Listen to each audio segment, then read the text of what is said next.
Hello everyone, welcome to my channel Gyan Anveshan. आज हम discuss करने वाले हैं क्लास 8th के साइंस बुक चैप्टर 4 को, materials, metals and non metals.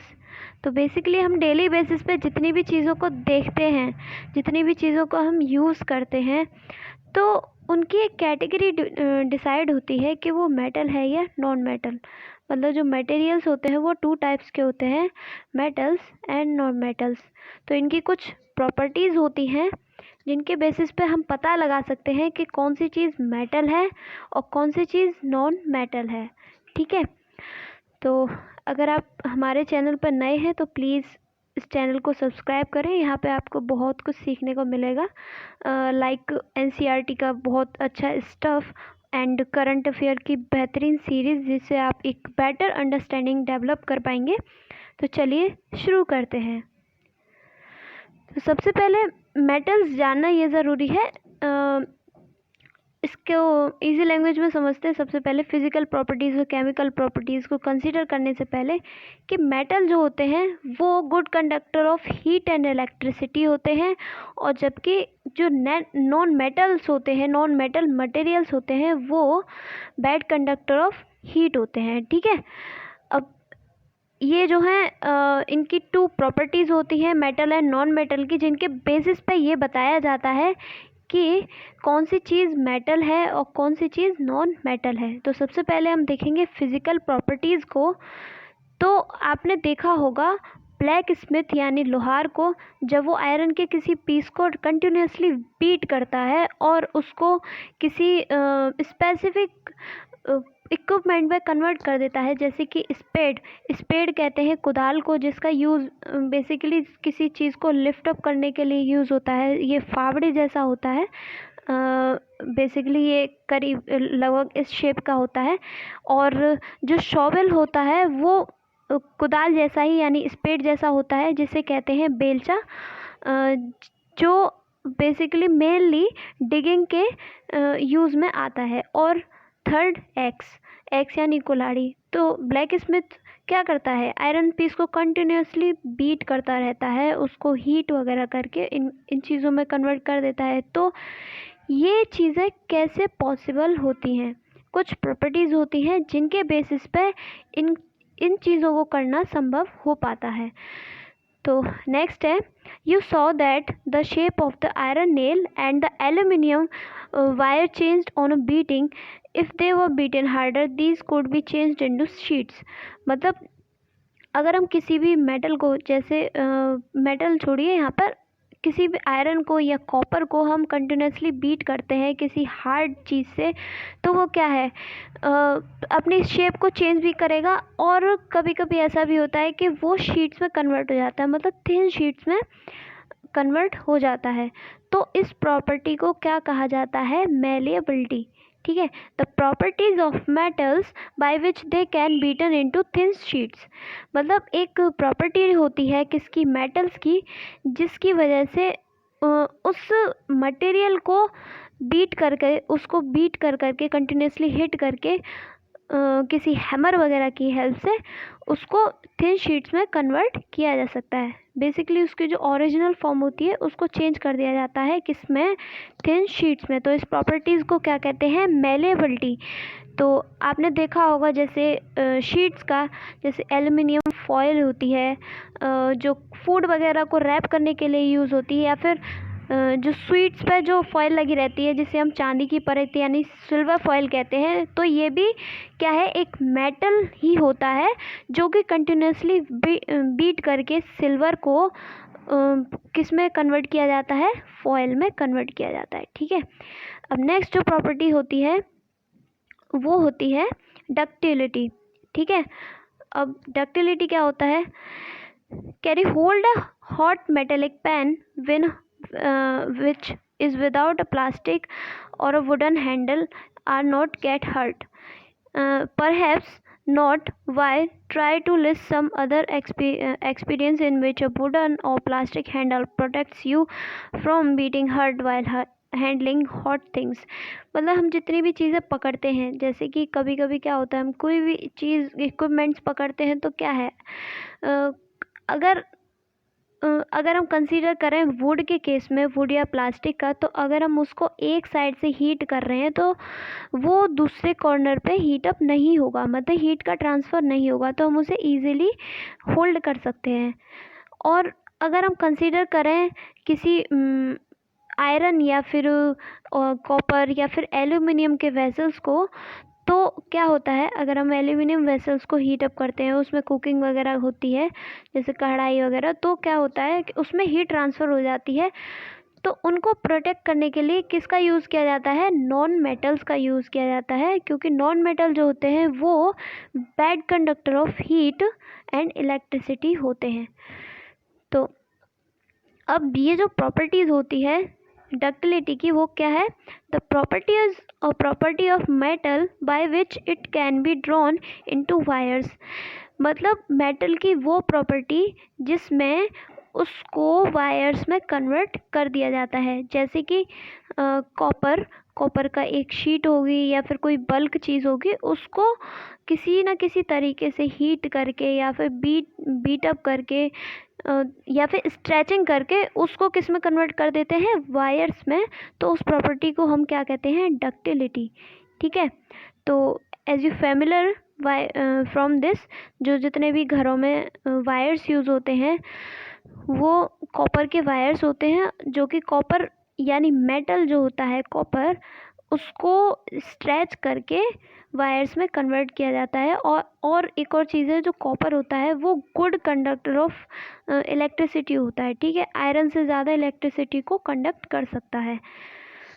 अब नेक्स्ट जो आती है इसमें प्रॉपर्टी, वो है सोनोरस। ठीक है, सोनोरस का मीनिंग क्या है, बेसिक मीनिंग, किसी चीज़ का बजना। अगर हम उसको किसी अदर चीज़ के साथ हिट करते हैं तो वो क्या होता है, रिंग करता है, मतलब वो बजता है। Metals produce ringing sounds, they are said to be sonorous. जैसे मंदिर की घंटी होती है, या फिर हम नॉर्मली किसी मेटल को दूसरे मेटल से, या फिर किसी आयरन के पीस को हम दूसरे आयरन के पीस से हिट करेंगे तो जो एक साउंड जो प्रोड्यूस होती है उसको कहते हैं सोनोरस। ठीक है, अब कुछ मेटल्स के एग्जाम्पल होते हैं, जैसे कि आयरन है, आयरन, सिल्वर, ठीक है, सिल्वर, गोल्ड और कॉपर, ये सब क्या होते हैं, मेटल होते हैं, क्योंकि ये हार्ड होते हैं। सबसे पहली प्रॉपर्टी क्या होती है, फिजिकल प्रॉपर्टी, ये हार्ड होते हैं। और सेकंड है, ये लस्टर शो करते हैं। लस्टर क्या, लस्टर कहते हैं हम चमक को। ठीक है, जो मेटल्स होते हैं वो एक ख़ास तरह की चमक को दिखाते हैं। जो इवन जो आयरन जो होता है उसमें भी एक ख़ास तरह का लस्टर होता है, चमक होती है। और मेलेबल होते हैं, उनको हीट करके मेल्ट किया जा सकता है और उनको बीट करके जो है थिन शीट्स में कन्वर्ट किया जा सकता है। अब नेक्स्ट है डक्टाइल। डक्टाइल होते हैं, मतलब उनको वायर्स में कन्वर्ट किया जा सकता है। सोनोरस, वो अगर किसी अदर मेटल के पीस से या फिर उसी सेम मेटल के पीस से हिट करते हैं उसे, तो वो एक पर्टिकुलर टाइप के वाइब्रेशन साउंड प्रोड्यूस करता है, जिसे कहते हैं sonorous. And good conductors of heat and electricity. और इसी वजह से हमेशा जो है जितने भी यूटेंसिल्स होते हैं, किचन यूटेंसिल्स, चाहे वो कढ़ाई या फिर कुकर वगैरह होता है, उसको हमेशा प्रोटेक्ट किया जाता है प्लास्टिक की लिड से, प्लास्टिक के हैंडल वगैरह से उसको प्रोटेक्ट किया जाता है। क्योंकि कभी भी जो अदर मटेरियल्स होते हैं, जैसे प्लास्टिक हुआ या वुड हुई, ये हीट और इलेक्ट्रिसिटी को पास नहीं करते, क्रॉस नहीं करते, और ना ही ये प्रॉपर्टी शो करते हैं। ठीक है, अब आगे है, नेक्स्ट है नॉन मेटल्स। अब नॉन मेटल्स का क्या है, जो मटेरियल्स ना तो हार्ड होते हैं और इजीली ब्रेक डाउन हो जाते हैं पाउडरी मास में। ठीक है, अगर हम उसको बीट करेंगे, अगर मान लीजिए हम किसी वुडन पीस को या फिर किसी सॉल्ट को, ठीक है, उसको हम बीट करते हैं तो वो क्या होगा, थोड़ा सा बीट करने पे वो ब्रेकआउट हो जाएगा और पाउडर मास में कन्वर्ट हो जाएगा। ठीक है, और हीट और इलेक्ट्रिसिटी को कंडक्ट नहीं करते इजीली, तो ऐसे मटेरियल्स को हम क्या कहते हैं, नॉन मेटल्स। जैसे कि डेली बेसिस पे यूज़ होने वाले ग्लास, कांच जो होता है वो, और वुड जो होती है, या फिर हम कह सकते हैं जो प्लास्टिक के इक्विपमेंट्स होते हैं वो, और क्लॉथ, फाइबर्स, ये सब क्या है, bad conductor of heat and electricity. और ये कोई भी सोनोरस वगैरह ये सब प्रॉपर्टी शो नहीं करते।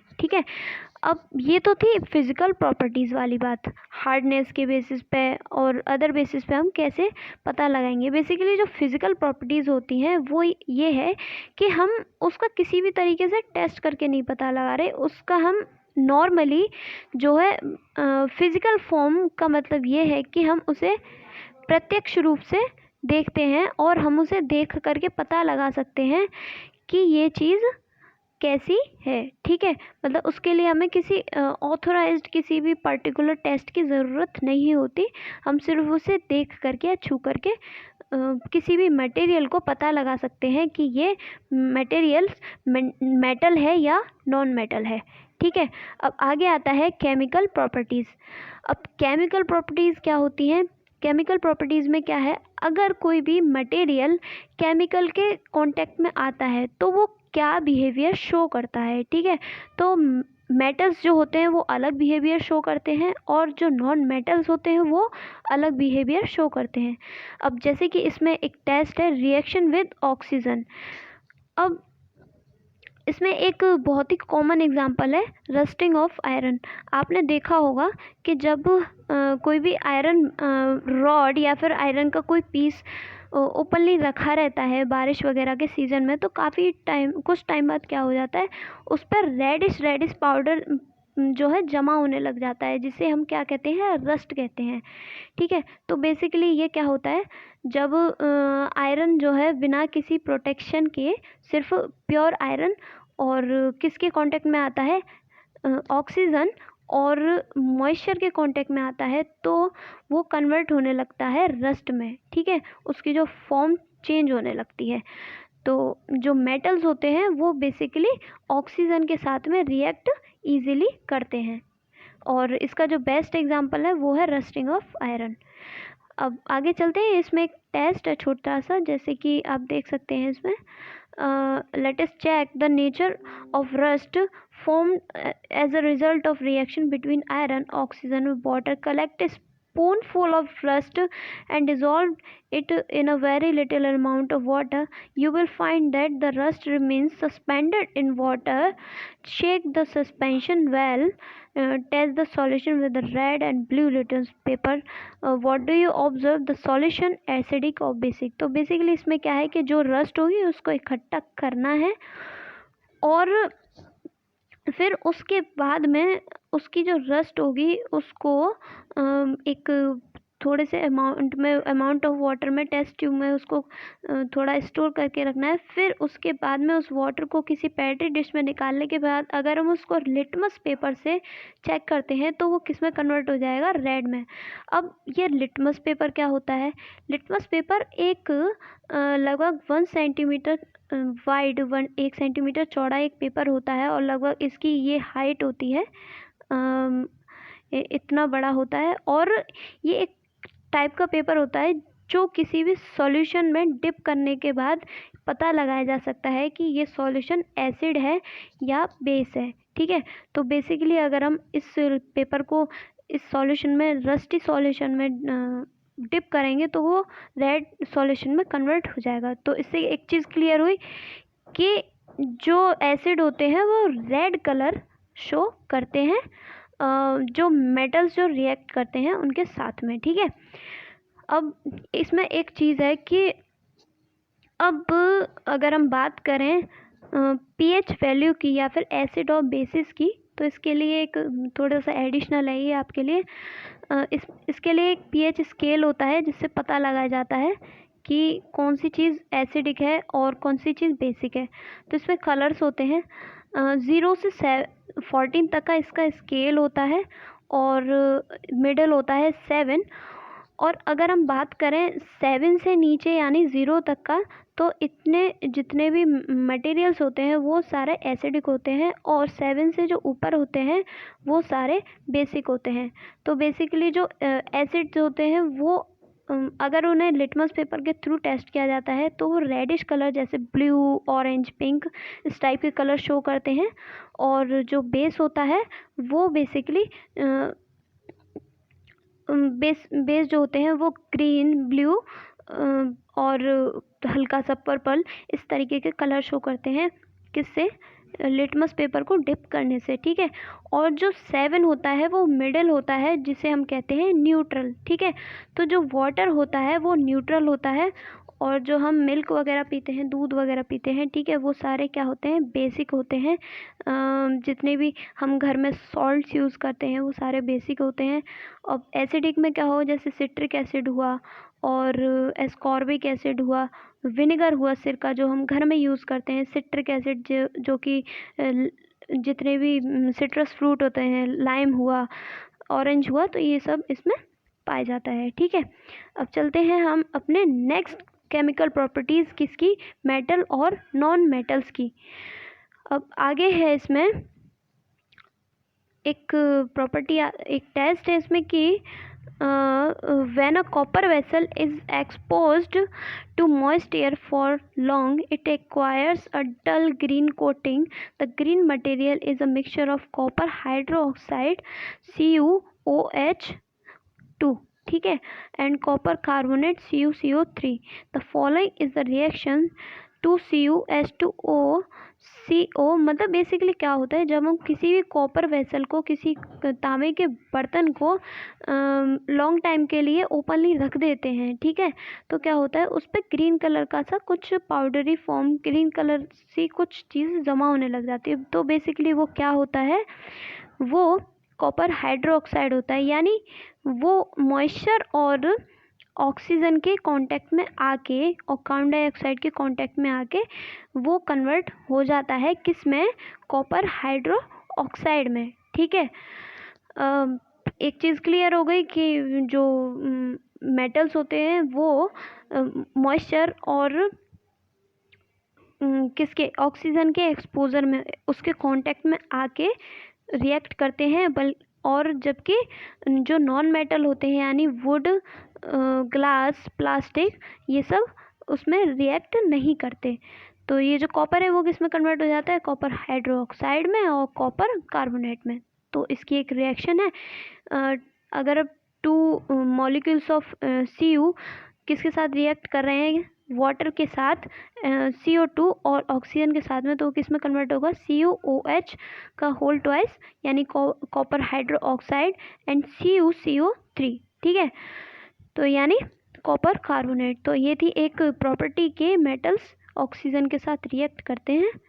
अब आगे है नेक्स्ट, इसमें एक टेस्ट कि जो सल्फ़र होता है, ठीक है, सल्फ़र जिसको गंधक कहा जाता है, उसको अगर हम बर्न करें किसमें? किसी चम्मच में लेकर के, किसी स्पून में लेके उसको बर्न करते हैं और उसको हम ग्लास टम्बलर में डाल देते हैं, ठीक है। ये जो है आप इसमें डायग्राम में देख सकते हैं कि एक टम्बलर है, इसमें एक छोटी सी स्पून में थोड़ा सा सल्फ़र लिया, उसको बर्न करके और इस टम्बलर में कवर कर दिया, तो क्या होगा? उसका जो स्मोक होगा उसको स्टोर करना है बेसिकली, ठीक है। अब इसको फिर कुछ टाइम बाद इस स्पून को निकाल लेना है, और ये जो है स्मोक जो है स्टोर रहना चाहिए। फिर इसमें थोड़ा सा वाटर ऐड करके और इसको थोड़ा शेक करने के बाद में एक डिश में लिया जाता है, और फिर उसके बाद लिटमस पेपर से इसको टेस्ट करते हैं। तो बेसिकली जो है सल्फ़र होता है वो एसिड होता है, ठीक है, क्योंकि वो रेड कलर में कन्वर्ट हो जाएगा, ठीक है। अब चलते हैं हम आगे अपने नेक्स्ट प्रॉपर्टी, केमिकल प्रॉपर्टी पे, रिएक्शन विद वाटर, ठीक है। और अब जैसे कि हमने समझा कि मॉइस्चर वगैरह के कांटेक्ट में आके मेटल रिएक्ट करता है, जबकि नॉन मेटल रिएक्ट नहीं करता है।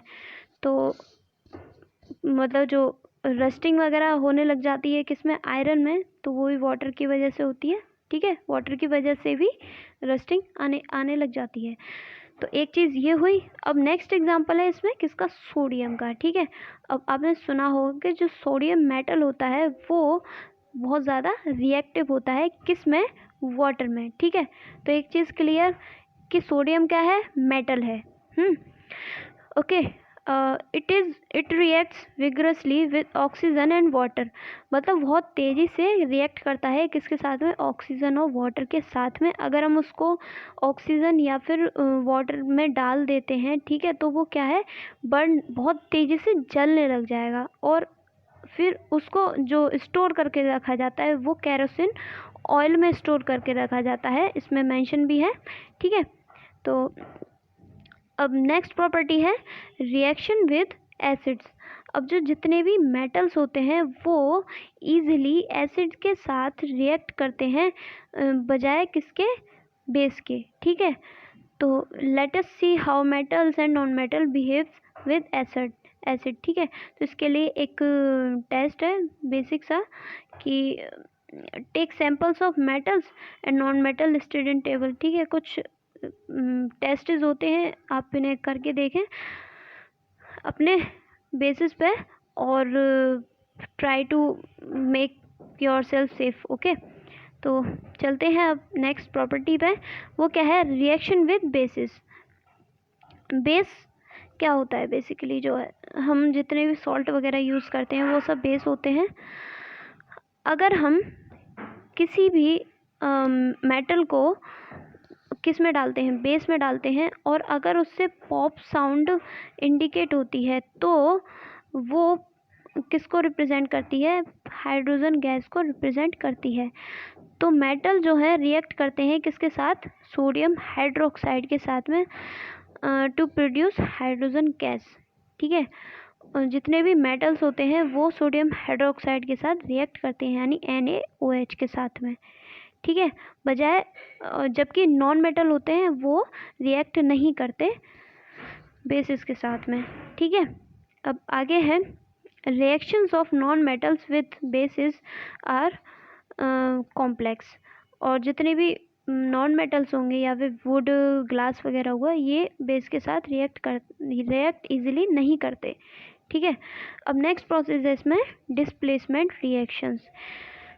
अब डिस्प्लेसमेंट रिएक्शंस क्या होती हैं, डिस्प्लेसमेंट वर्ड का बेसिकली जो मीनिंग होता है किसी भी स्थान की एक्सचेंज करना या फिर अदला बदली करना। ठीक है, उसको हम क्या कहते हैं, डिस्प्लेसमेंट कहते हैं। जैसे कि आप देख सकते हैं इसमें एक प्रोसेस है, जैसे कि कॉपर सल्फेट यानी CuSO4, इट इज़ मेटल।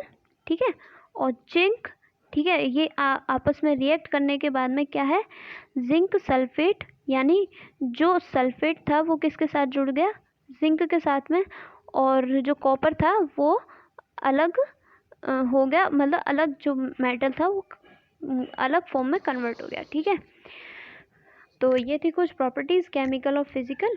अब नेक्स्ट आता है कि मेटल्स और नॉन मेटल्स के यूजेस क्या क्या होते हैं।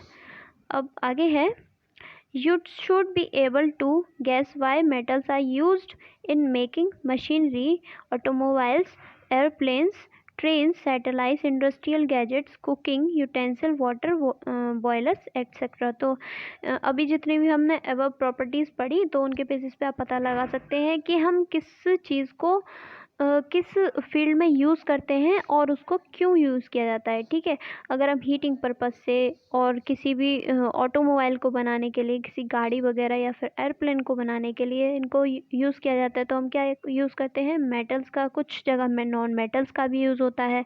ठीक है, अब बॉइलिंग वगैरह के लिए और कंडक्शन ऑफ हीट के लिए और मेलेबल, अगर ये चीज़ इन बेसिस पे यूज़ करते हैं तो हम मेटल का यूज़ करते हैं। ठीक है, और बाकी जगह हम किसका यूज़ करते हैं, नॉन मेटल्स का यूज़ करते हैं।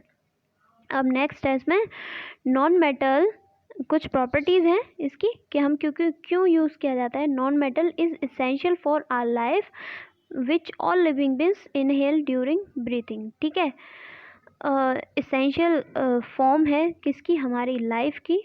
ठीक है, अब नेक्स्ट है non metals used in fertilizers to enhance the growth of plants. अब जो नॉन मेटल्स होते हैं उनको एज अ फर्टिलाइज़र यूज़ किया जाता है, जैसे कि जो फॉस्फोरस होता है या फिर नाइट्रोजन हुआ, या फिर जो वेस्ट होता है जैसे कि वुडन वेस्ट हुआ, तो उनको एज अ फर्टिलाइज़र यूज़ किया जाता है, ठीक है, क्योंकि इजीली हीट वगैरह को और जो है इलेक्ट्रिसिटी को कंडक्ट नहीं करते और ये सेफ होते हैं, ठीक है।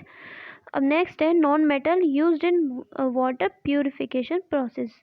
अब जैसे कि वाटर प्यूरिफिकेशन प्रोसेस के लिए सबसे ज़्यादा यूज़ होने वाला जो नॉन मेटल होता है वो क्लोरीन होता है, ठीक है। क्लोरीन जिसको बहुत ज़्यादा यूज़ किया जाता है किसके लिए, वाटर प्यूरिफिकेशन के लिए। और नेक्स्ट है इसमें the non metals used in purple coloured solution which is applied on wounds as an antiseptic, ठीक है। तो एक पर्पल कलर का सॉल्यूशन भी बनाया जाता है किससे, नॉन मेटल से, जिसको एज अ एंटीसेप्टिक यूज़ किया जाता है घाव वगैरह पे लगाने के लिए, जिससे मतलब इन्फेक्शन वगैरह ना हो, ठीक है। अब नेक्स्ट है इसमें non metal used in crackers. जितने भी पटाखे वगैरह होते हैं उनमें यूज़ किया जाता है, ठीक है। जैसे कि फॉस्फोरस या फिर फॉस्फोरस का बहुत यूज़ होता है किसमें, क्रैकर बनाने में, और अमोनियम नाइट्रेट, ठीक है। अब नेक्स्ट है इसमें you may add some more use for metals and non metals from your experience, ठीक है। अब कुछ आप अपने बेसिस पर सोच के देखिए कि कौन सी चीज़ मेटल होती है, कौन सी चीज़ नॉन मेटल होती है, ठीक है। अब ये थी कुछ इम्पॉर्टेंट चीज़ें। चैप्टर कंप्लीट हो चुका है, ओके। इस वीडियो में इतना ही था, okay. Thank you for watching. If you like this video please do like, comment and share and subscribe my YouTube channel for more updates. And और हम आगे बहुत कुछ करने वाले हैं, बहुत कुछ सीखने वाले हैं यहाँ, चाहे वो एकेडमिक एग्ज़ाम से रिलेटेड हो, चाहे वो कॉम्पिटिटिव एग्ज़ाम से रिलेटेड हो। तो प्लीज़ प्लीज़ प्लीज़ सब्सक्राइब करें एंड ज़्यादा से ज़्यादा शेयर करें, ओके। Thank you.